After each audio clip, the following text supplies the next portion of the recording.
My definition of average Australian male is someone like my good self.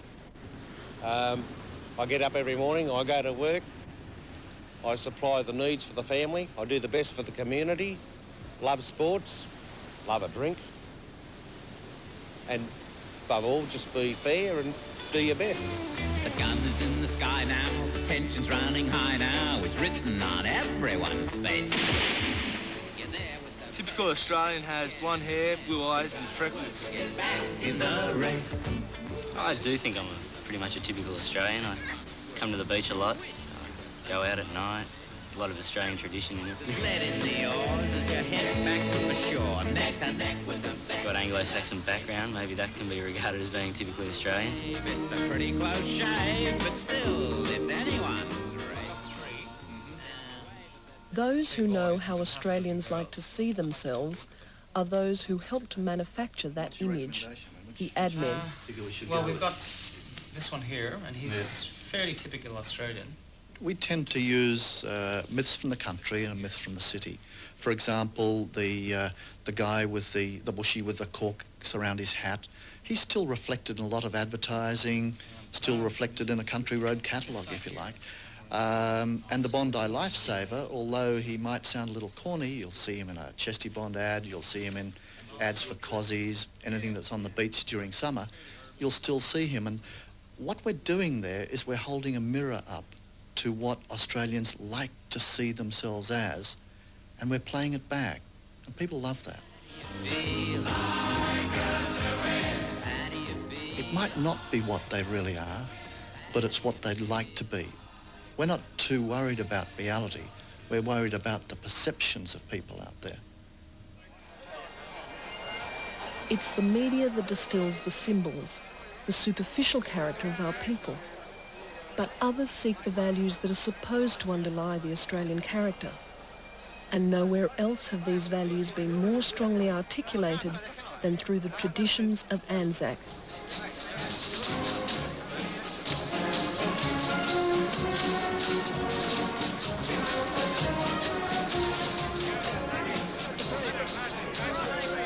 Anzac means Australia to me.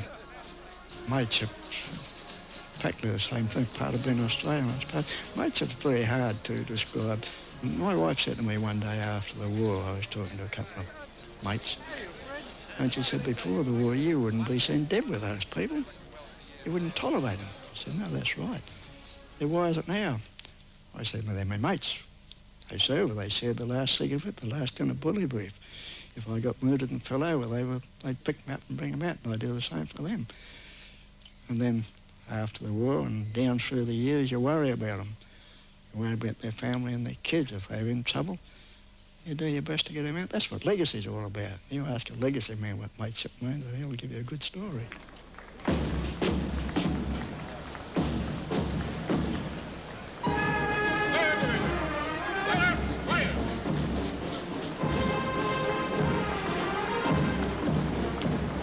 There's an old saying amongst old soldiers that we don't seek to glorify war, but not to forget.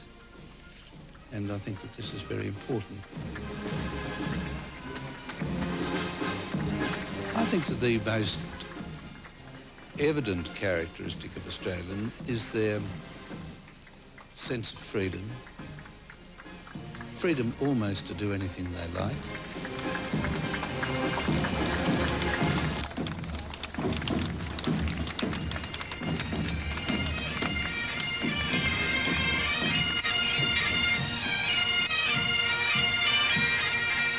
In our search for cohesion, like every other nation, we look to our war experience as a rallying point.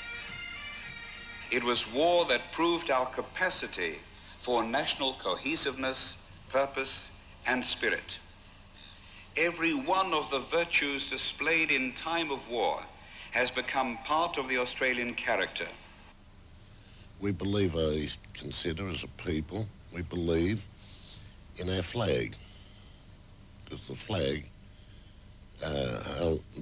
within the flag is the history of our first settlement. And most of our national interests are since then. We believe in a fair go for all.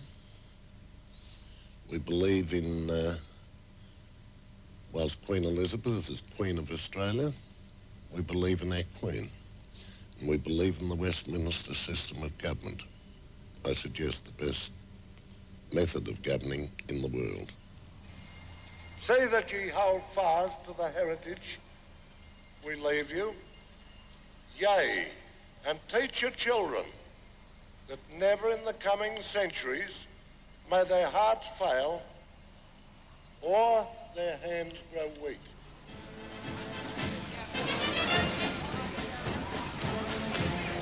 For many, the attitudes and traditions that underlie these images provide a sense of belonging, a sense of unity, a sense of nationhood.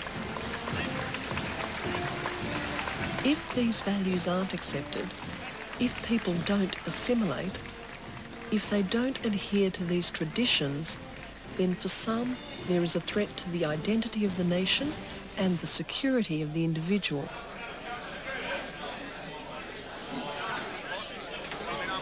I would like the newcomers to adopt an Australian idiom, which is mind your own business, work hard, bring up a family and add to the country's wealth and prosperity. You're in Australia now, yeah. If you don't like the way we live and you don't like the country you came from, yeah, you've got one or two choices. You adopt the customs of this country or you go back to the country you came from. It's not what you look like that makes you Australian, because anyone could put sort of zinc on and go down the beach or whatever. But it's more of what you do or sort of what you don't do. Like, there are things that you could do that would make you un-Australian, sort of things that would be acceptable in other cultures.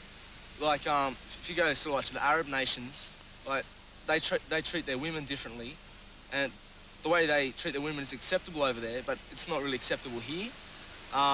Because it's just not our way of life, just examples like that.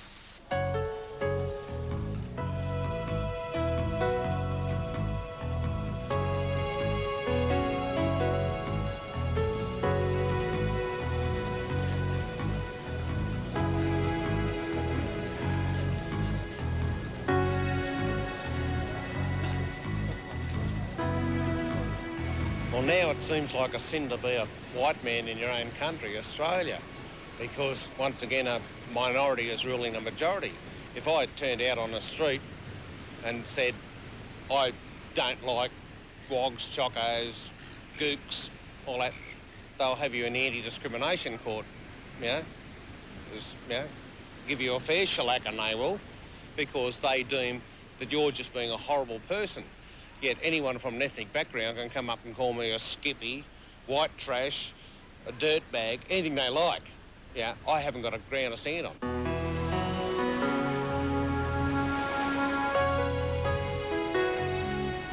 But maintaining only one view of the Australian way of life excludes many who are already part of our nation. One thing that is not very well understood in Australia is that Australia itself has invited and accepted more people from a greater variety of places than any other modern nation in the world as part of its immigration program. But having said that, it's not a unique experience to accept people from other nations. It's a phenomenon that is occurring all around the world and at an accelerating pace. Australia was clever enough to plan it, clever enough to go out and pick the best people, clever enough to figure out what her needs were and to organise, plan and recruit for that purpose. In fact, in the post-war years, many other nations that wanted migrants accused Australia of getting in there and getting the best of the bunch.